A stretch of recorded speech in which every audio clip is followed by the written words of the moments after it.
There was a Gen Z TikToker who I saw on Twitter, which is where I see everything from TikTok, as the old people are apt to do.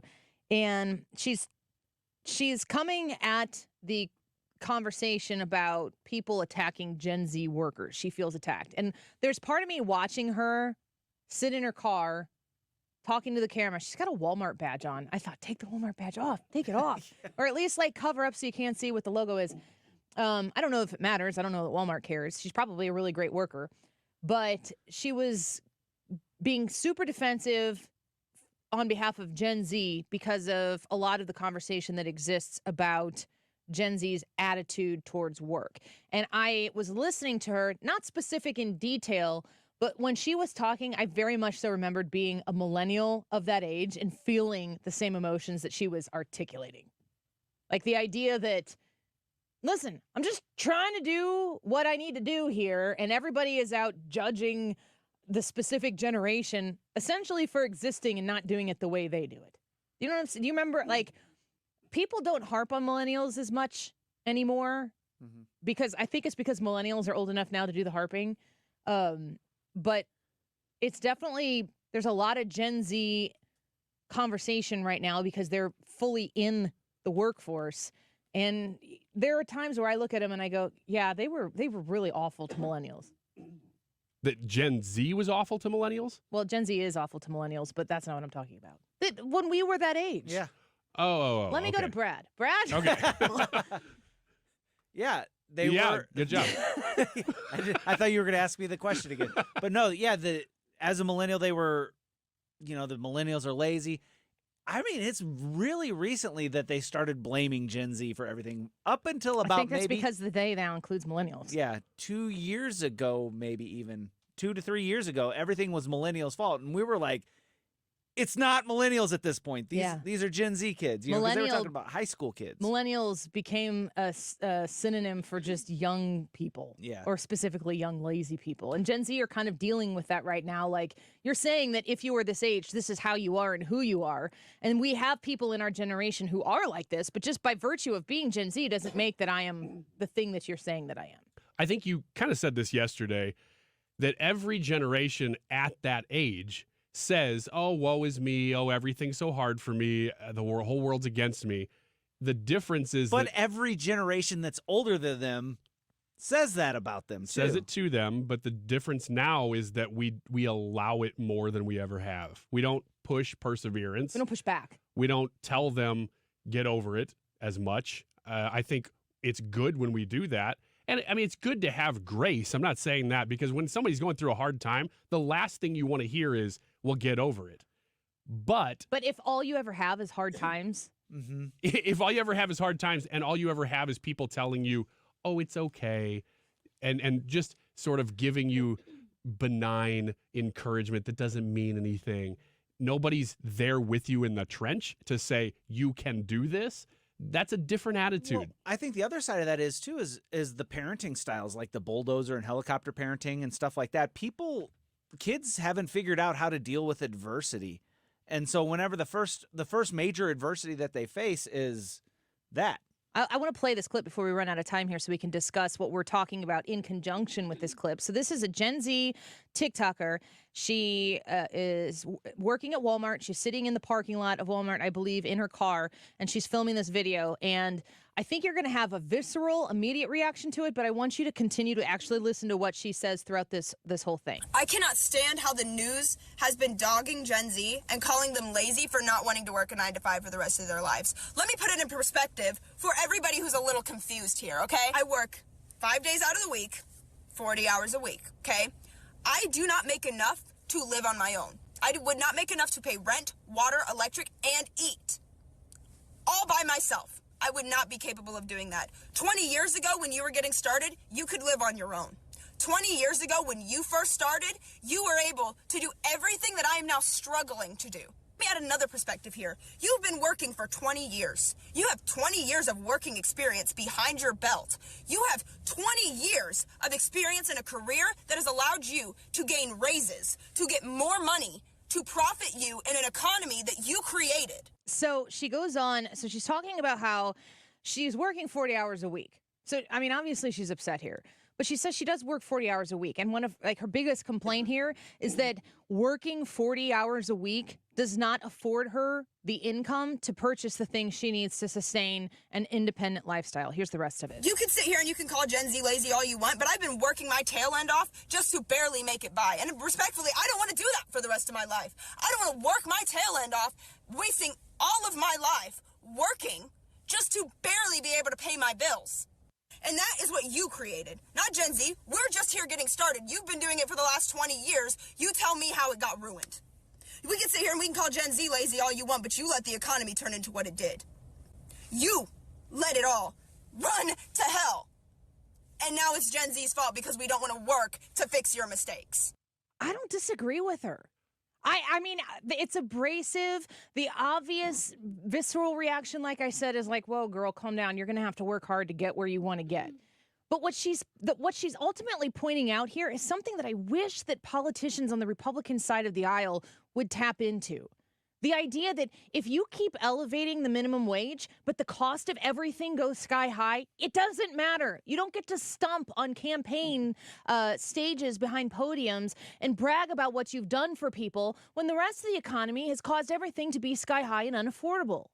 Now, I would also say to her that when I was her age, I was working 3 jobs, going to school, living with 2 other roommates in a 2-bedroom apartment. So they shared the bigger room and I had the other room myself. It was a tiny little apartment. We did what we had to do to get by. I actually look back on that time and don't understand how I financially made it work because all of the money I made went all out. And I remember when my husband and I were first married, I was the only person who had an income. We had a kid on the way because he had gone back to school to be a teacher.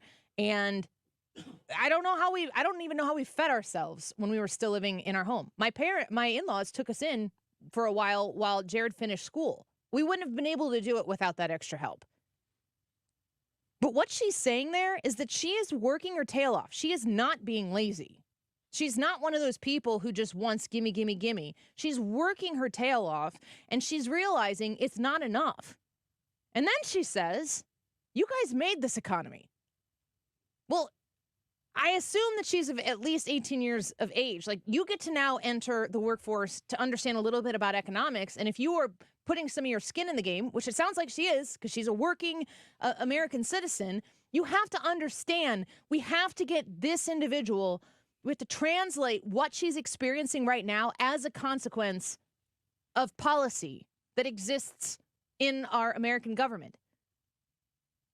I don't know if that's the way you guys took it, but when I was listening to it, I wanted to be like, oh gosh, this again. And the more I listened to it, I thought there's really something here that I think people should pay closer attention to. That's exactly my reaction, is because of the way, and of course, if it comes from TikTok and it's Gen Z, I'm already going, all right, what are you complaining about? But when you hear her argument and you know if she's telling the truth that she is working 40 hours a week, I'm going to highlight a comment here on the YouTube live chat.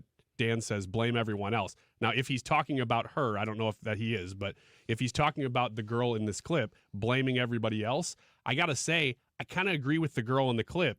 She's blaming everybody else for creating a bad working environment. She's blaming our generation and generations above for voting for bad fiscal policy that has devalued our currency so much for so long that now they're dealing with it. I mean, we're all dealing with it in a sense. But she rightly is diagnosing that is a major problem. Well, she's dealing with it, and it's hitting her hardest because she has less resources to which to deal with it. The comment about I'm working my tail off and I'm barely making ends meet, yes, like Annie was pointing out, that is the struggle for everybody that's just getting started. That's just the nature of it. But then on top of that, like Ryan was saying, you've got bad economic policy, and this is something that I've been trying to harp on that isn't helping the low-income people. It's actually hitting them harder. My wife and I are decent. We make a decent living. We have decent income, but we've had to cut back on a lot of things so that we can make ends meet. When you're not making as much, when you're just getting started and you have to cut back, there's less fat there for you to trim off, and this stuff hurts more. So she's got real legitimate complaints. And to Annie's point, she does need to get involved. She starts need to looking at fiscal policy of different politicians and start voting too. The other thing that I love that she said in there that I think is easy to overlook is she says she doesn't want to work. she doesn't say she doesn't want to work. She says she doesn't want to work like this for the rest of her life to just barely get by. She probably wants to be wealthy. Who doesn't want to be wealthy? Folks, that's not a sin. There's nothing wrong with the idea that you put your time in. Maybe you're loyal to a company and you could work for Walmart, have no college degree, and end up being high up in Walmart, making 6 or 7 figures at some point in your career. If that's your aspiration and your hope, there's nothing wrong with that. You could be in a trade. You could be an apprentice and become a skilled worker. But boy, those people are going to be making some serious cash in the coming future as people are less likely to get into the trades. Currently, that's going to change, I think, dramatically. But she talks about aspirations, and the American dream used to be about having the home and the independent living and maybe the 2-car garage with 2 cars that could go in it and being able to self-sustain without having to have people come in and always relying on something else to show up in order to make the ends meet. She wants more. That is an American attribute that should be celebrated. And she needs to be told that if you continue, not her, but if one continues to support the country in the direction that Joe Biden and Barack Obama want to take it, they want to take from people who have to provide not for the people who have not, to provide for the government to provide for the people who have not. The money comes in and it doesn't go to the people who don't have. The money comes in and it goes to government. The money comes out of your pocket. If you get to the point after working, I don't know, maybe she's a cashier at Walmart. Pretty soon she becomes a manager, and then she becomes a supervisor, and then maybe she has her own store. I know people personally who manage Walmarts and Walgreens and these Kohl's and Home Depot. They manage these stores. They do very well for themselves. Once you get to the point where you're making that sort of maybe salaried career money, and you realize this money's coming out of my paycheck, it's not going to help the person who's the cashier. It's going to make government bigger. It's going to pay for a program that somebody's going to campaign on so that they can get elected, so they can say they did this. It doesn't go to the people like you, because obviously if it did, you'd have it right now. There are a whole host of people right now who are not buying the big lie of Bidenomics, which if I talk to you, which I will when I come back, the Biden bingo, I just said like 3 things that he says in his speeches that you'd be very close to a bingo. Very close. Very close. Very close! Yelling is one of them. Clenching your fists. Not a joke. Not a joke. I should do a whole segment in Bidenisms. Do it. Man. We got one more in this hour.